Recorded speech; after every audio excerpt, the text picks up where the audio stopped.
Hola, muy buenas tardes a todos. Buenas tardes, les queremos agradecer y dar la bienvenida a esta conferencia, a esta serie de conferencias llamadas Diabetes mellitus en la prevención, en el diagnóstico y tratamiento.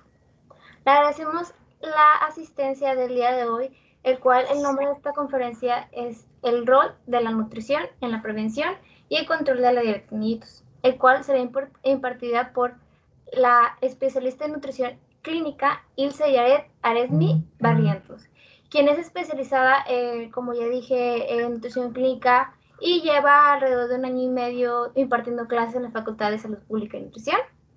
Y bueno, les recordamos que mantengan su micrófono apagado y si tienen alguna duda o alguna pregunta pueden hacerla en el chat o si no, esperarse hasta el final para la sesión de preguntas. Sin más por el momento, les daré la palabra a la maestra Ilse Yaret Aresmi Barrientos.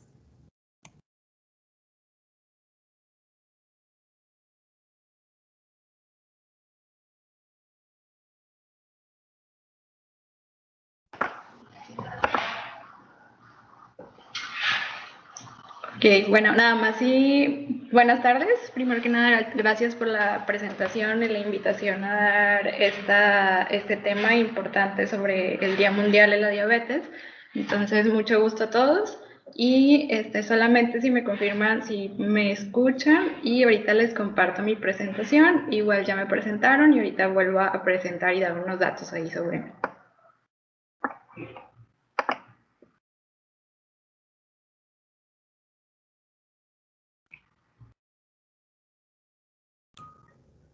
Si se escucha y si se ve, maestra.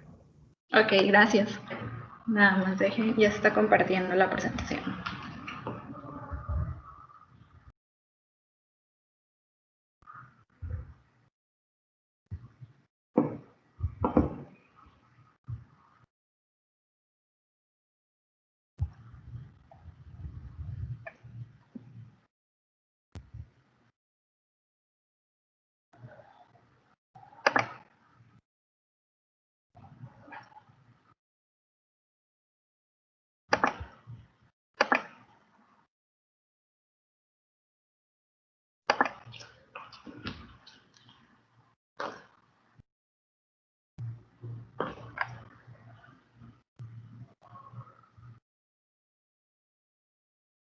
Ok, creo que no hay.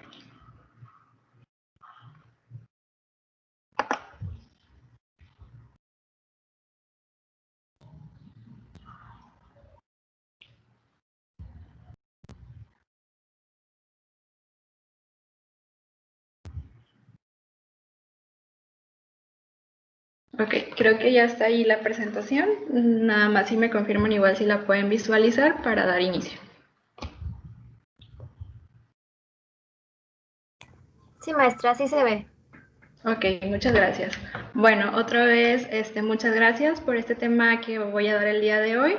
En conmemoración a lo que es el Día Mundial de la Diabetes, se celebra el día de mañana, que es 14 de noviembre, y pues me invitaron a dar algo sobre la importancia pues de la nutrición en la prevención y control de la diabetes mellitus. Como ya me presentaron, yo soy especialista en nutrición clínica, mi nombre es Ilse Arismendi Barrientos, soy egresada de la Facultad de Salud Pública y Nutrición, salí hace 4 años y después ingresé a la especialidad, no me esperé mucho tiempo y tengo alrededor de 2 años que voy a cumplir 2 años que salí de la especialidad ahí mismo en la Facultad de Nutrición. Y igual en enero de este año que viene voy a cumplir 2 años dando clases ahí mismo en la facultad a nivel licenciatura.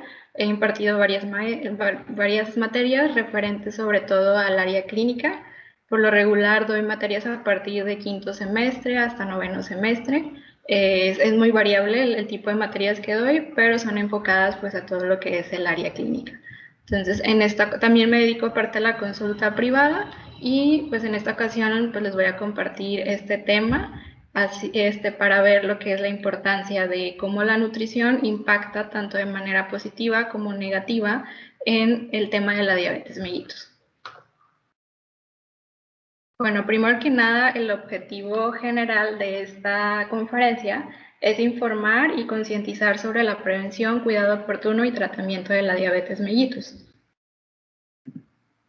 Como introducción sabemos que en los últimos años, pues las prevalencias en cuanto a enfermedades crónico-degenerativas han ido a la alza, tanto a nivel estatal, a nivel de México y a nivel mundial. Y pues una de ellas, que es una de las más conocidas, pues es la diabetes mellitus. Es de importancia concientizar a la población general y también nosotros como nutriólogos, si somos enfocados al área de la salud, también ser conscientes de cómo va apareciendo esta enfermedad, de la evolución y de las complicaciones que están asociadas a ellas. Sabemos que la diabetes mellitus pues abre la puerta a varias otras comorbilidades como hipertensión, como dislipidemias o en casos ya más graves tal vez una enfermedad renal, tal vez un infarto agudo del miocardio, tal vez por ejemplo, infecciones que se pueden hacer muy graves y el paciente puede incluso perder alguna extremidad. Entonces todo eso radica en que a pesar de que es una enfermedad, el hecho de tenerla no quiere decir que mi calidad de vida va a ser baja o no voy a tener una salud adecuada, sino que para esto existen tratamientos y son enfermedades que la ventaja es que se pueden tratar de manera adecuada y prevenir todo este tipo de complicaciones. Bueno, nada más como definición general, creo que ya han estado hablando pues de este tema de la diabetes mellitus, pero así de forma sencilla, tenemos que la diabetes mellitus es una enfermedad crónica que ocurre cuando el páncreas no es capaz de producir insulina o sí la produce, pero ya sea en menor cantidad, pero el cuerpo no es capaz de introducirla lo que es a las células para que haga una función correcta y adecuada. Y esto lleva a un estado que se llama hiperglucemia, que son niveles altos de glucosa en sangre, y estos niveles pues permanecen así por varios tiempos, es un proceso crónico, y si no se controla, estos mismos niveles provocan toda la serie de complicaciones. También es importante conocer que la insulina es la que juega un papel relevante en esta patología, pues es una hormona que es producida por el páncreas, y esta tiene la función de ayudar a que la glucosa de los alimentos pase del torrente sanguíneo a las células del cuerpo para producir energía. Esa sería su función normal, sin embargo, pues vamos a ver que está alterada. Aquí les presento una imagen en la que de un lado viene lo que es el metabolismo normal, la función de la insulina, y en el otro lado vemos lo que se conoce como resistencia a la insulina, que es algo que está presente en este tipo de pacientes. Entonces, para explicarlo, tenemos que las que son de color verde, que son como unas lunas, vienen siendo la insulina. La insulina va a ser secretada por el páncreas cuando los alimentos pasan al torrente sanguíneo, y sabemos que los carbohidratos se van a descomponer en glucosa. Entonces, las de colores que están moradas viene siendo la glucosa, lo que viene siendo el círculo viene siendo una célula, y las células tienen receptores de insulina. El proceso normal es que el páncreas secreta insulina, y esta insulina ayuda a que la glucosa que está en el espacio extracelular o en el torrente sanguíneo ingrese a las células del organismo para dar una producción adecuada de ATP o de energía. En cambio, ¿qué va a pasar en un paciente que tiene una diabetes mellitus? Por lo regular, esto se ve afectado y la insulina no es captada de manera eficiente por la célula. Entonces, ¿qué pasa? Al no ser captada de manera eficiente, no va a ingresar la glucosa suficiente a las células, y esta se va a quedar en el torrente sanguíneo, que es lo que vemos que en la imagen donde dice resistencia insulínica, vemos mucho más cantidad de glucosas de las que están de color morado. Asimismo, como hay mucha cantidad de glucosa, ¿qué pasa? El páncreas quiere reducir estos niveles de glucosa y va a excretar mucho mayor cantidad de insulina de la normal. Entonces eso se le conoce como resistencia a la insulina. A pesar de que hay cantidades elevadas de insulina, la glucosa no puede ingresar de manera correcta a la célula. Entonces, por ejemplo, si se hacen un estudio bioquímico en sangre, ¿qué va a pasar? Que van a salir con hiperglucemias por esta condición que se está dando. Entonces ese es el proceso así muy básico y muy sencillo que va a pasar con estos pacientes. y es importante entenderlo para ver un tratamiento adecuado para ellos.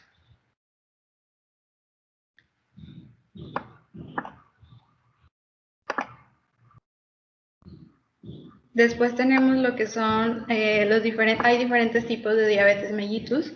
Estos son como los 3 más comunes, los más conocidos, y pues a los que regularmente el paciente llega a una consulta de nutrición. Tenemos lo que es la tipo 1, la tipo 2 y la diabetes gestacional. ¿Cuáles son las diferencias entre cada uno de ellos?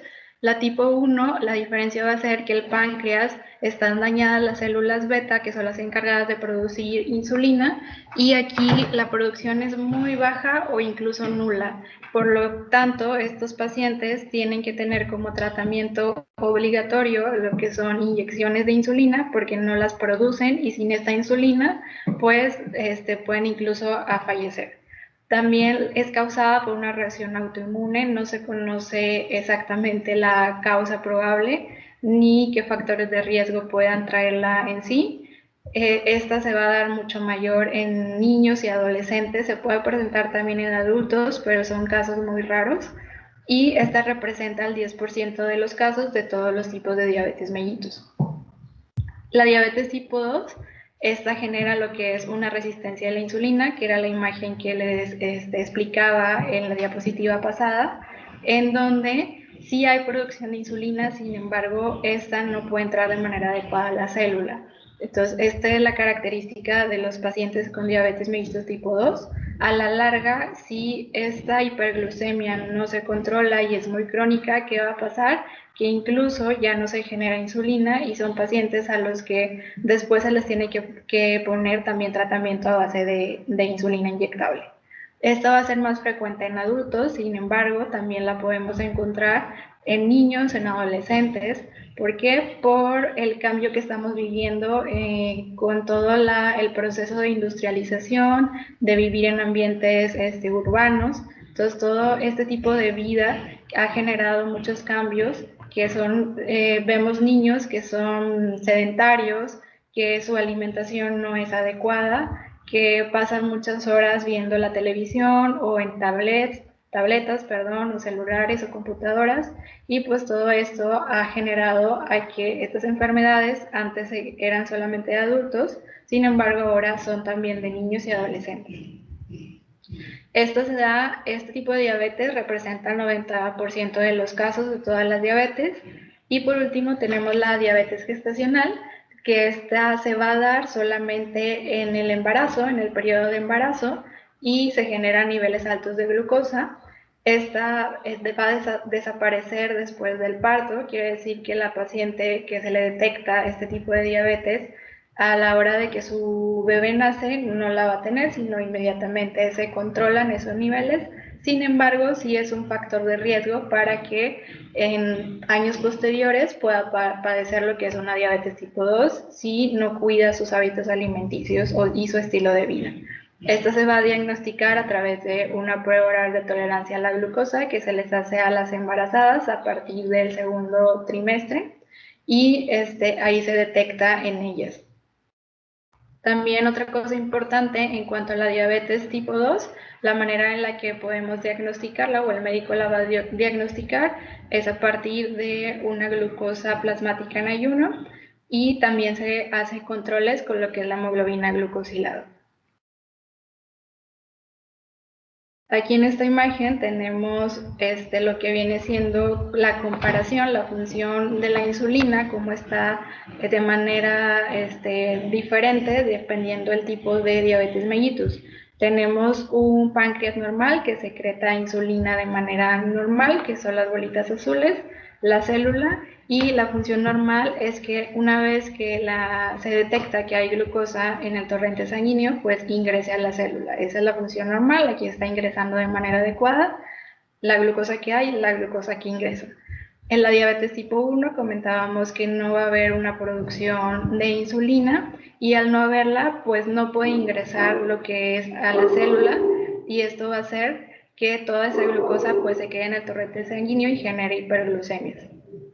Y la diabetes tipo 2, sí hay producción de insulina, sin embargo hay una resistencia y tampoco va a entrar de manera adecuada. Entonces ahí tenemos las diferencias, ya viéndola como gráficamente. Tenemos lo que son los síntomas de la diabetes mellitus, cómo una persona puede saber o puede, a partir de la clínica, cómo va a saber que tiene este tipo de patologías. Primero que nada, hay que saber que estas enfermedades muchas veces se conocen como silenciosas, el paciente no se da cuenta y cuando ya aparece toda esta sintomatología, probablemente el paciente ya tenga muchos años desde que inició con este proceso. Algunos de los síntomas que pueden ser específicos de esta condición sería que el paciente siente la boca seca, lo que se conoce como las 3P, que es polidipsia, poliuria y polifagia, que sería que el paciente le da mucha sed, le dan muchas ganas de orinar y le da mucha hambre. También algunos presentan lo que es fatiga, visión borrosa. En la diabetes tipo 2 en específico, cuando se hacen una herida, esta tarda mucho. También se generan muchas infecciones en la piel. Algunos pacientes pueden sentir algún hormigueo o entumecimiento de las manos. Y en la diabetes tipo 1, sobre todo, hay pérdida de peso de manera involuntaria, sin alguna razón aparente. Entonces, estos son los que son más asociados a los 3 tipos de diabetes, diciendo que, por ejemplo, en diabetes tipo 1, tal vez estos síntomas sí se hagan de manera más grave, porque no hay nada de producción de insulina y el paciente los va a sentir de inmediato. Se va a hacer un cambio brusco que a lo mejor él estaba normal y de repente su organismo generó algunas sustancias porque es una enfermedad autoinmune y de un día a otro él se va a sentir muy mal. Entonces son síntomas que se van agudizando y que son graves. En cambio, en una diabetes tipo 1 sí los puedes sentir, sin embargo, como sí genera insulina, por consiguiente, estos síntomas suelen presentarse de manera muy leve o cuando ya, como les comentaba, ya tiene mucho tiempo la persona habiendo una alteración en su organismo.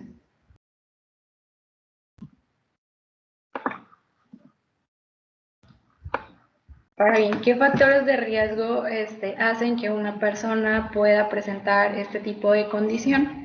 Hay varios factores de riesgo, no es una sola causa, sino son varias, y para que se dé esta enfermedad tiene que combinarse varios factores para que se presente.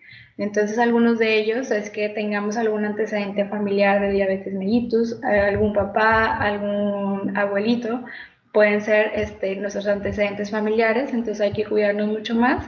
También si tenemos sobrepeso u obesidad, también una mala calidad de la dieta, sobre todo que sea alta en azúcares y en grasa saturada, que es un tipo de grasa pues que no es muy beneficiosa. También el hecho de ser sedentarios, la propia edad también es un factor de riesgo. A más edad, pues lo normal es que no haya un buen funcionamiento tampoco de la insulina. Una presión arterial elevada, también una tolerancia a la glucosa deteriorada. ¿Qué quiere decir esto?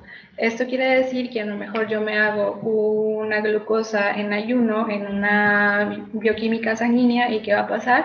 Tal vez me va a salir alta, pero no como para que mi médico me diga que tenga diabetes mellitus. Entonces hay que conocer que el rango máximo permitido de glucosa es hasta 100 miligramos sobre decilitro, y para que me digan que tenga diabetes es arriba de 126. Si yo estoy entre ese rango, que a lo mejor hay personas que manejan rangos entre 105, 110 y ellos dicen que es normal. Sin embargo, esto ya se le conoce como tolerancia a la glucosa deteriorada, y si tiene muchos años manejando estas cifras, pues ya es factor de riesgo para que de un día a otro esa glucosa se eleve a rangos mucho más elevados y ahora sí sea una diabetes. También tenemos el antecedente de diabetes gestacional, que lo comentábamos, que cuando una mujer le detectan diabetes gestacional, pues tiene que cuidar mucho más sus hábitos y su estilo de vida, porque en varios años puede ahora sí desencadenarse una diabetes mellitus.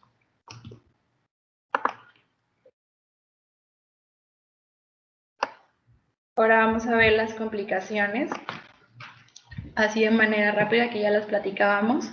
¿Qué pasa si una persona tiene diabetes mellitus y no se cuida o no tiene un tratamiento adecuado, no va al médico? Y a veces son complicaciones que tal vez la persona no sabía que era diabética. ¿Por qué? Porque no sentía nada, ella se sentía bien y de repente aparece con una enfermedad como alguna insuficiencia renal y resultó que realmente era diabético. Entonces, por eso es muy importante también los chequeos de rutina que se hagan con una periodicidad dependiendo del factor de riesgo que tenga la persona. Si es una persona que no tiene muchos factores de riesgo, pues tal vez puede hacerse chequeos una vez cada 3 años, una vez cada 5 años, pero si ya es una persona que tiene varios factores de riesgo asociados, pues tal vez sí decirle que se haga un chequeo de rutina de perdido una vez al año o incluso cada 6 meses. ¿Para qué? Para detectarla de manera oportuna y evitar que se llegue a todas estas complicaciones que pues estas sí generan pues una mala calidad de vida. Entonces algunas de ellas es que pierdan la visión, también es que tengan algún daño a los riñones, alguna insuficiencia cardíaca pueden tener, también podría ser alguna amputación de algún miembro y alguna neuropatía diabética. Entonces son como las más comunes, existen otras, pero de manera general esas serían pues las que son más alarmantes.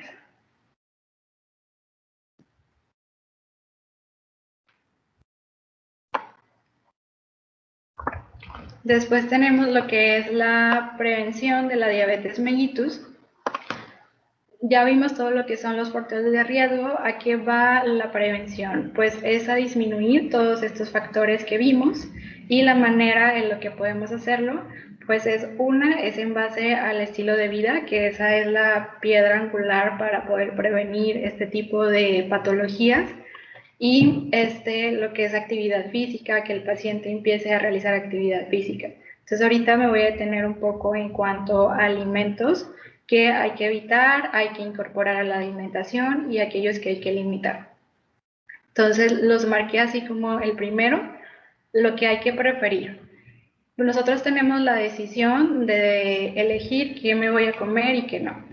Entonces tenemos que este tipo de patología se ha visto muy a la alza por las preferencias a la hora de elegir la bebida para acompañar nuestras comidas, pues preferimos lo que son refrescos o jugos o aquellas bebidas que sean pues altas en azúcares.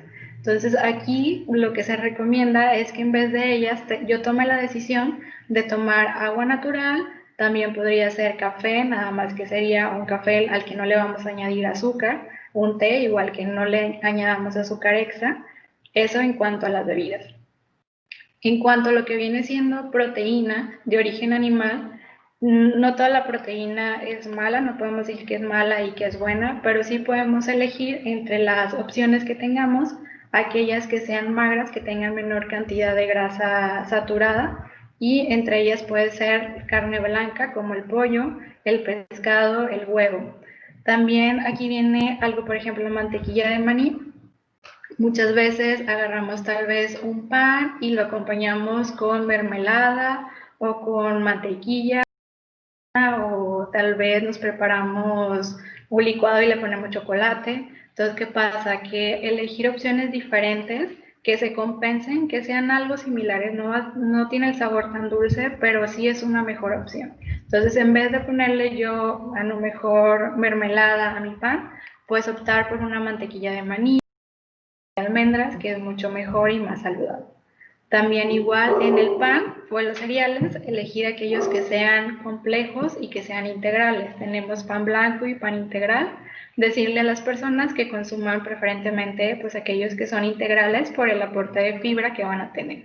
Igual el arroz, tenemos arroz blanco y arroz integral, pues es mucho mejor el arroz integral. Igual las pastas, si al paciente le gusta consumir mucha pasta como espagueti, como fideos, pues tal vez no quitársela, pero sí cambiársela a una pasta que sea de manera integral.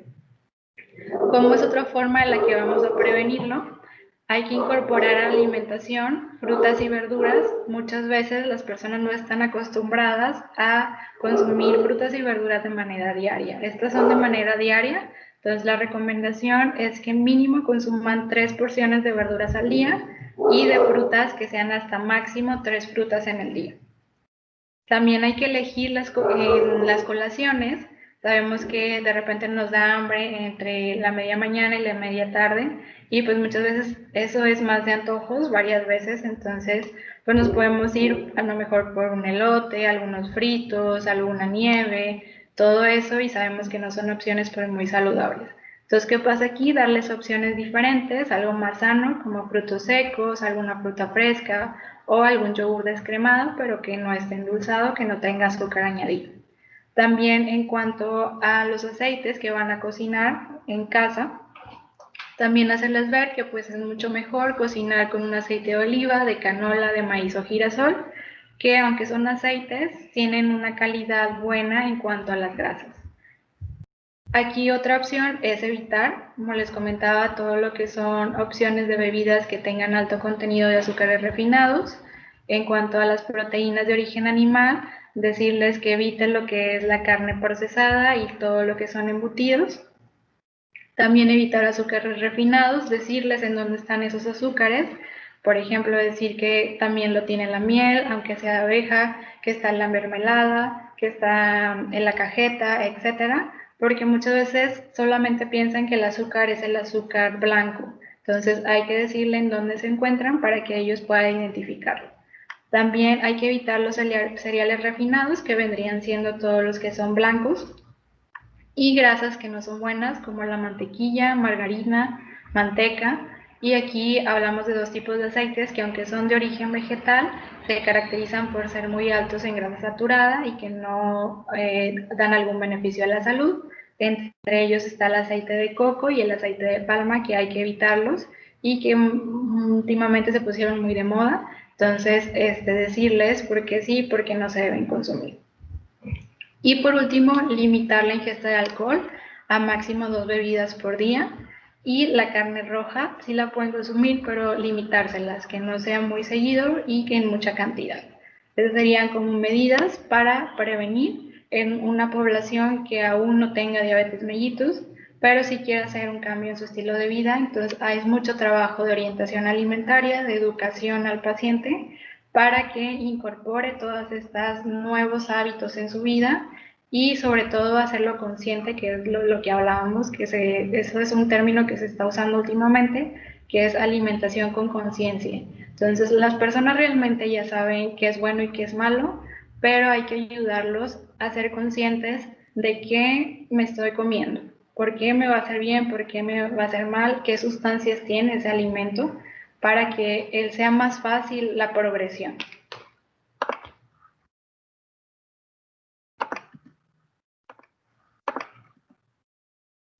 Ahora hablando ya del tratamiento nutricional, cuando la persona, ya ahorita hablábamos cuando la persona no tiene una diabetes mellitus, y ahora me voy a adentrar a cuando ya la tiene. ¿Qué pasa cuando ya la tiene?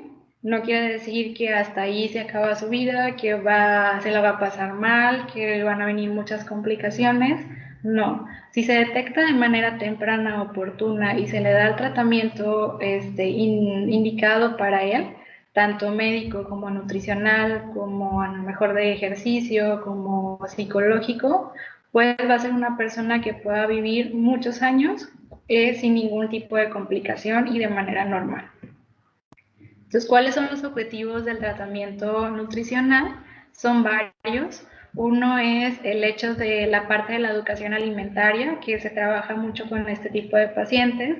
Igual el paciente con diabetes tipo 1, esta juega un rol muy importante en ellos porque son pacientes que pues por lo general les detectan esta enfermedad a edades muy tempranas y es algo que van a vivir con ellos a lo largo de su vida.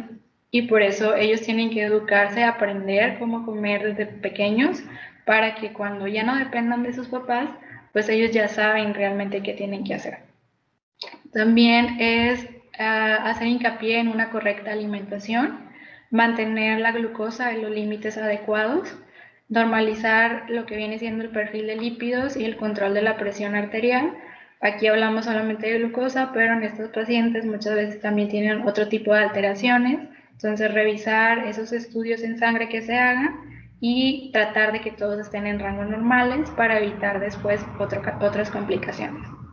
mantener el peso dentro de los límites normales, tampoco que esté en sobrepeso o obesidad, pero tampoco quiero un paciente que esté bajo peso, sino que esté dentro de la normalidad, y incentivarlos a hacer actividad física, puede ser aeróbica o anaeróbica. Realmente anteriormente se buscaba qué tipo era como el mejor, ahora se recomiendan que sean de los dos porque eso funciona más.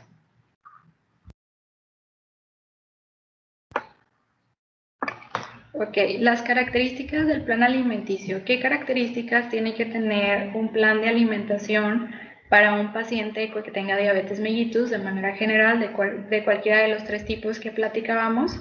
Tiene que tener una serie de especificaciones y con eso también el paciente se puede dar cuenta si a la hora de que a lo mejor va a consultar con un nutriólogo es alguien que conoce del tema y es alguien que le va a ayudar y no perjudicar, porque luego nos encontramos con, actualmente pues podemos encontrar muchas maneras de que alguien nos ayude, pero tal vez si no está bien informado y si no es algo que esté personalizado a la persona, pues podemos causar un efecto contrario a querer estar ayudando a la persona. Entonces, ¿cómo voy a dar cuenta de esto? Estos planes de alimentación tienen que tener una cantidad adecuada de calorías para mantener o reducir el peso dependiendo de los objetivos que tengamos con el paciente.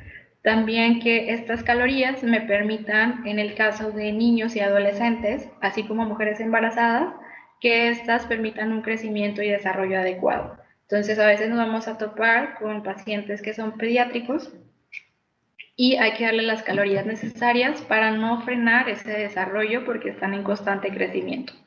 También tiene que ser un plan alimenticio que sea equilibrado y completo, que quiere decir que incluya de todos los grupos de alimentos, dependiendo de las necesidades que el paciente requiera, porque esto también nos va a ayudar a que sea una alimentación que sea alta en vitaminas y en minerales que son fundamentales para un paciente con diabetes mellitus. También que prevenga o trate complicaciones agudas y crónicas. Ya hablábamos de algunas de ellas, las crónicas, que son a largo plazo. Entonces, por medio de la alimentación las podemos prevenir, o incluso si ya el paciente las tiene, pues también podemos tratarlo en base a la alimentación. Y en complicaciones agudas, esto va enfocado más que nada a aquellos pacientes con diabetes mellitus tipo 1 o que utilicen insulinas, ya que un efecto secundario de ellas es que baje los niveles de glucosa, que se conoce como hipoglucemia. Entonces ahí también entra algo del trabajo de nutriólogo, en la orientación de qué hacer si el paciente llega a presentar niveles bajos en su glucosa. Y por último, que el plan alimenticio sea totalmente personalizado. ¿Por qué? Porque todo influye. Entonces va a influir la edad del paciente, el sexo del paciente, si realiza actividad física, si tiene otras enfermedades, su situación económica, si hay alimentos disponibles en su área, en su región, las preferencias que pueda tener, si tiene alguna intolerancia, alguna alergia. Entonces hay que evaluar al paciente de manera integral para hacer una intervención lo más personalizada posible al caso particular de cada uno. Después me voy a ir a hablar un poco sobre la cuestión de las calorías y de los macronutrientes de manera muy general. Entonces, en las calorías, ¿qué es lo que nos dicen? Existen guías de práctica clínica o existen artículos en donde nos van a recomendar ciertas cantidades de nutrientes y ciertas cantidades de calorías.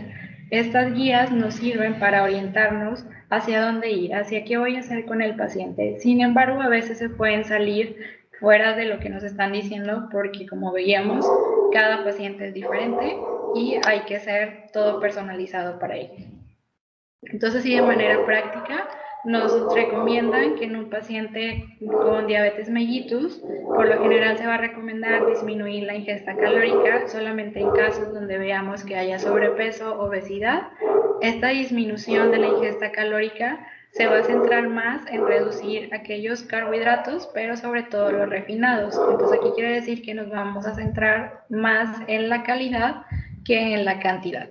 También como de grasa saturada, que sería lo mismo, estamos hablando de mejorar la calidad de la grasa que se le va a proporcionar al paciente. Y otra pauta es que a lo que el paciente estaba habituado a consumir, primero iniciemos con una restricción de 250 a 500 kilocalorías aproximadamente, o sea que no sea una restricción muy agresiva, sino que sea algo que sea poco a poco para que el paciente también se adapte y no vaya a desertar en este proceso de cambio en sus hábitos alimenticios. Algo también importante aquí decir y que podemos decírselo al paciente o que el paciente lo conozca, es que según la Asociación Americana de Diabetes, dice que un plan nutricional que sea especializado, que lo haya hecho alguien que tenga conocimientos apropiados en el tema y que sea personalizado para el paciente, va a lograr disminuir los niveles de hemoglobina glucosilada, que es una prueba que se le realiza a estos pacientes para ver el control o el promedio en lo que estuvo su glucosa en los últimos 3 meses. Entonces, si se hace un plan muy bien hecho en pacientes con diabetes mellitus tipo 1, esto puede reducir de 1.3 a 1% los niveles de hemoglobina glucosilada, la cual se mide en porcentajes. Así, en el paciente con diabetes tipo 2, estos valores son un poco más altos y van de 0.5 a 2%.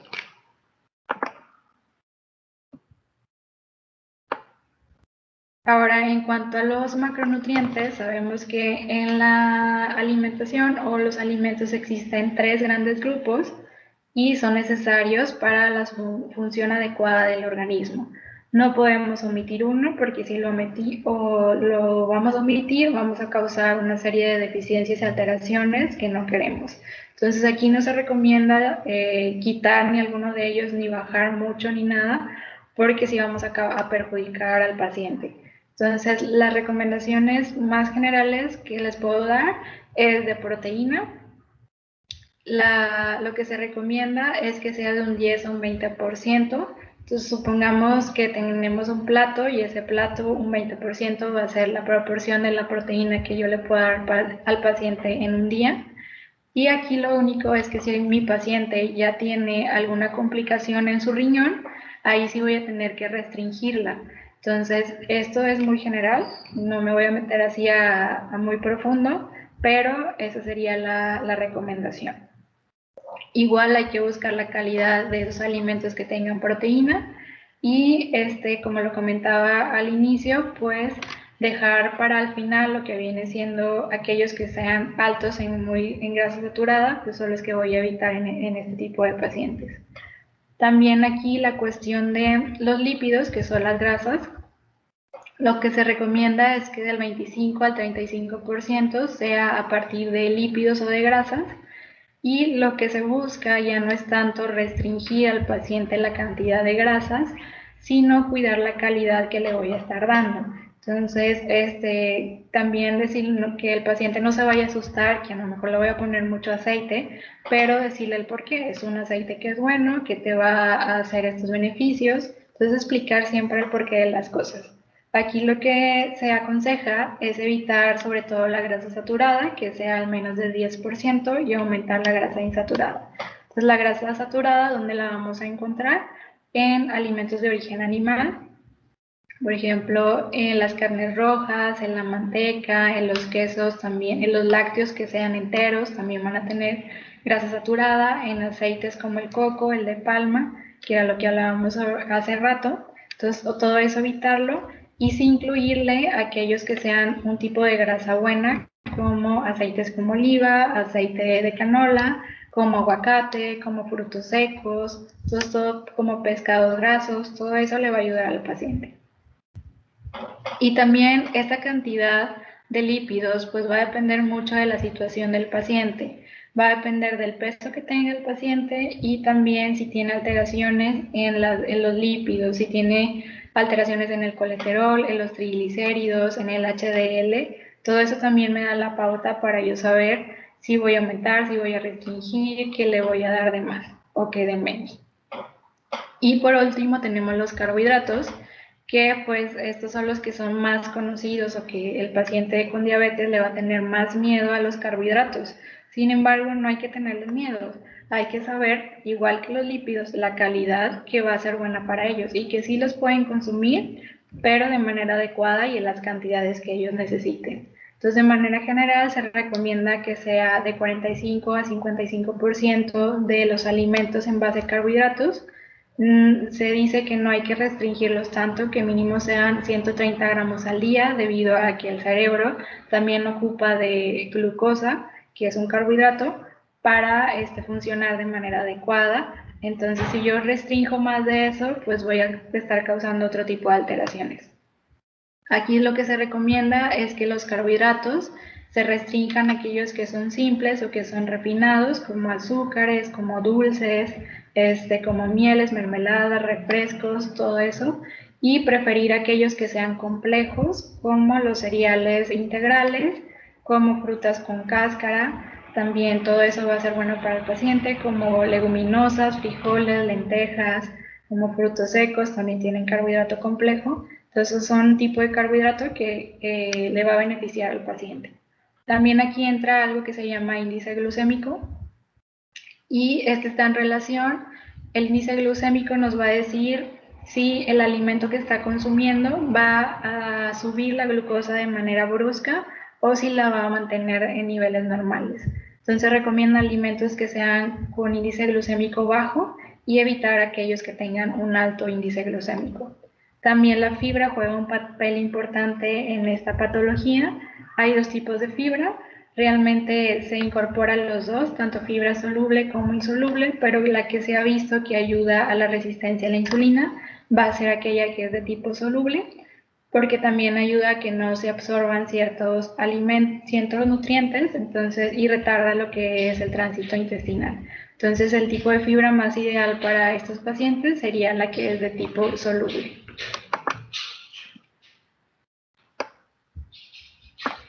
Ok, ahorita nada más me voy a centrar en algunos aspectos que son importantes, sobre todo en aquellos pacientes que presenten diabetes tipo 1, ya que su tratamiento farmacológico es distinto a los pacientes de diabetes tipo 2 y requiere de mayor educación alimentaria y orientación en ellos.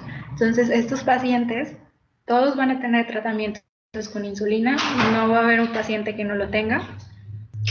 Y aquí hay varios tipos de insulina. Hay que conocer que hay insulinas de acción rápida, ultra rápida, intermedia y prolongada.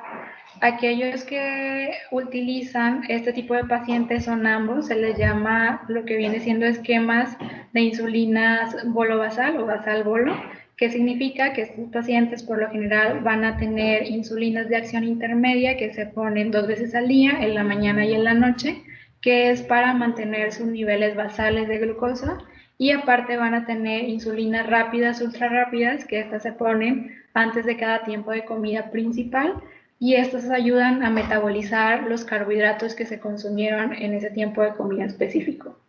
Aquí, ¿qué impacto va a tener este tipo de tratamiento? Que depende de las unidades de insulina que tenga el paciente, me va a afectar en la cantidad de carbohidratos que le pueda dar a mi paciente, así como los tiempos de comida que le pueda dar. Hay que saber, ahí viene una tabla, hay que conocer y también hacerle ver al paciente que estos tipos de insulina tienen picos máximos de su efecto. Entonces, ese pico máximo hay que tener mucho cuidado porque, por ejemplo, en una insulina rápida, ese pico va a ser de 1 a 3 horas después de que él se la aplicó. Entonces, ¿qué pasa? El paciente se pone la insulina, come su desayuno y está bien, está tranquilo. Pero resulta que a las 2 o 3 horas después de que se aplicó esa insulina, le da una hipoglucemia, se siente muy mal, se marea, pierde la conciencia. Entonces, esas hipoglucemias hay que evitarlas lo más que se puedan porque sí causan muchas consecuencias, y una manera en la que yo puedo evitarlas va a ser que dé una colación en esos picos. Cuando la insulina haga un pico máximo, yo ahí debo de darle una colación a mi paciente para evitar estas hipoglucemias. Entonces estamos hablando que si el paciente se inyecta 3 veces la insulina de acción rápida, que es la que nos puede causar más complicaciones, entonces yo tendría que darle mínimo, le tendría que dar 3 colaciones porque él se la está aplicando 3 veces al día. También en estos pacientes es importante saber la cantidad de carbohidratos que metaboliza una unidad de insulina. Como por regla general, una unidad de insulina va a metabolizar de 10 a 15 gramos de carbohidratos. Entonces yo me puedo dar una idea general. Si mi paciente llega y me dice que utiliza 10 unidades de insulina en el desayuno, 10 en la comida y 10 en la noche, más o menos yo puedo hacer el cálculo multiplicando estas unidades por entre 10 a 15 gramos de carbohidrato. Si quiero una forma más precisa, esto requiere mucho más entrenamiento y si el paciente quiere algo muy personalizado y si está en control de sus niveles de glucosa solamente, pues sí es más recomendable que vaya con un especialista en esta área para que en base a una regla que se le conoce como 500, se saque de manera más precisa cuánto está metabolizando él por una unidad de insulina y así saber las cantidades exactas que él requiere. También hay una estrategia que se utiliza mucho en ellos, que es el conteo de carbohidratos, en donde sabemos que una porción de cierto tipo de alimentos va a contener 15 gramos de carbohidratos. Entonces, eso se trabaja mucho con estos pacientes y a la larga es tanta la educación que hay en ellos que casi que son expertos en el tema. Ok, esto ya lo comentábamos, los de la insulina, entonces me la voy a brincar. Y lo de las hipoglucemias, ¿qué pasa si mi paciente tiene una hipoglucemia? Yo también tengo que orientarlo a qué va a hacer, a que no se espere, porque esto puede llegar incluso a que el paciente llegue muy mal al hospital. Entonces, ¿qué va a pasar? Si mi paciente tiene una hipoglucemia, hay que decirle que él debe de consumir de 15 a 20 gramos de carbohidratos simples. ¿Por qué? Porque van a ser los que van a subir su glucosa más rápido. ¿En dónde van a estar estos carbohidratos? Puede ser incluso azúcar, mermelada, miel, jugos de fruta o incluso venden geles de glucosa que se utilizan en estos pacientes para compensar y que vuelva a subir la glucosa a niveles normales. Entonces eso es lo que se hace en ellos. Aquí es una tabla del índice glucémico, no la voy a leer toda, pero igual ahí se las dejo para que la tengan, en donde sabemos que hay clasificaciones de índice glucémico alto, medio y bajo. Lo que se recomienda en el paciente es proporcionarle a aquellos que entren en la categoría de bajo índice glucémico y evitar sobre todo los de alto índice glucémico, porque si yo se los doy, van a subir esos niveles de glucosa muy bruscamente. Entonces hay que evitar esas hiperglucemias y esa es una manera de hacerlo. También la carga glucémica es otro término que se utiliza, igual se recomiendan alimentos con baja carga glucémica y evitar los de alta carga glucémica. Después tenemos la densidad energética, que es una estrategia que nos puede ser de mucha ayuda en el paciente con diabetes y obesidad, que tal vez él está acostumbrado a consumir mucha cantidad de calorías en su alimentación. Entonces, ¿qué va a pasar? Para que él no resienta mucho el cambio, se recomienda que le demos selecciones de alimentos con baja y muy baja densidad energética. ¿Qué quiere decir? Que va a ser mucho volumen de alimento, pero con poca cantidad de calorías.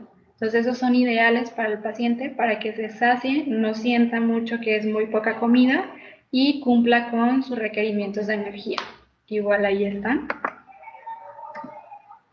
Y ya para terminar y finalizar este tema, como conclusión, pues tenemos que, como vimos, la nutrición y el estilo de vida pues van a jugar un rol muy importante tanto en la aparición, desarrollo y complicaciones de la diabetes mellitus. Entonces, las decisiones que tomemos a la hora de elegir nuestros alimentos, a la hora de yo decidir qué voy a comer, qué le voy a proporcionar a mi cuerpo, sí impactan, van a impactar, puede ser de manera positiva o de manera negativa a la calidad de vida y a la salud. Y pues de una u otra forma, aunque no lo queramos ver así, pues nosotros mismos tenemos el control de cuidar nuestro organismo, de qué le va a pasar a largo plazo, de qué podemos evitar. Y si alguien ya tiene esta enfermedad, no hay que estresarse ni preocuparse, sino más que nada actuar, ir con los profesionales indicados y apropiados para que ayuden en el tratamiento y pues viva con una calidad de vida muy buena y que incluso hay pacientes que se pueden controlar y se les puede quitar la medicación siempre y cuando lleven pues esos hábitos alimenticios de manera adecuada y que sean cambios que sean pues permanentes en el paciente. También, y pues más que nada sería esa la conclusión del tema. Digo, es muy rápido, es muy general y pues espero que les haya servido de algo y les haya gustado. Ahí está la bibliografía y pues muchas gracias por la invitación.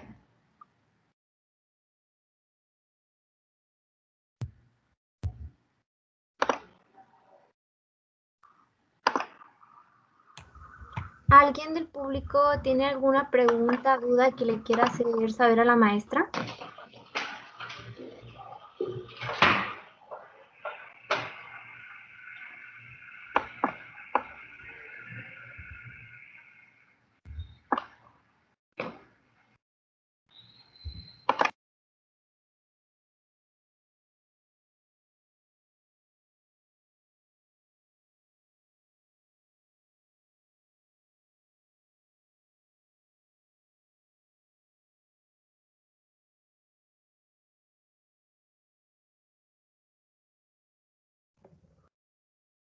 Bueno, si no hay preguntas ni dudas, maestra, pues damos por terminada la conferencia.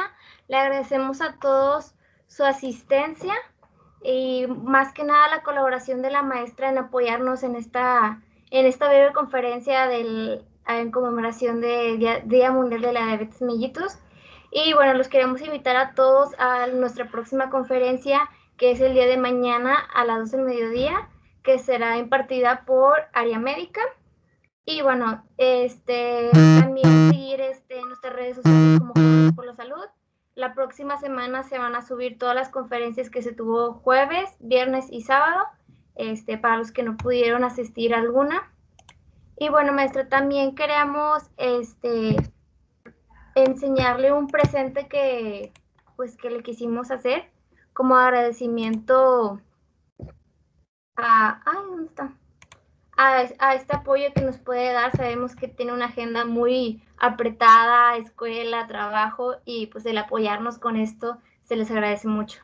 Entonces, la Federación Jóvenes por la Salud le otorga a usted a la nutrióloga especializada en nutrición clínica, Ilse Aresmi Barrientos, la presente constancia en su participación en la conferencia llamada Diabetes Mellitus en la prevención, diagnóstico y tratamiento, que se llevó a cabo el día 13 de noviembre de este 2020.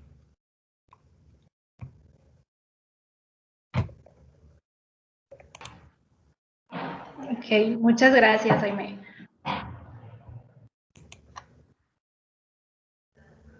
Bueno, les queremos recordar que también en el chat de conversación pusimos un link para la lista de asistencia. Por favor, nos ayudaría mucho que pudieran contestar breves, son 2 preguntas, y por nuestra parte sería todo. Muchas gracias.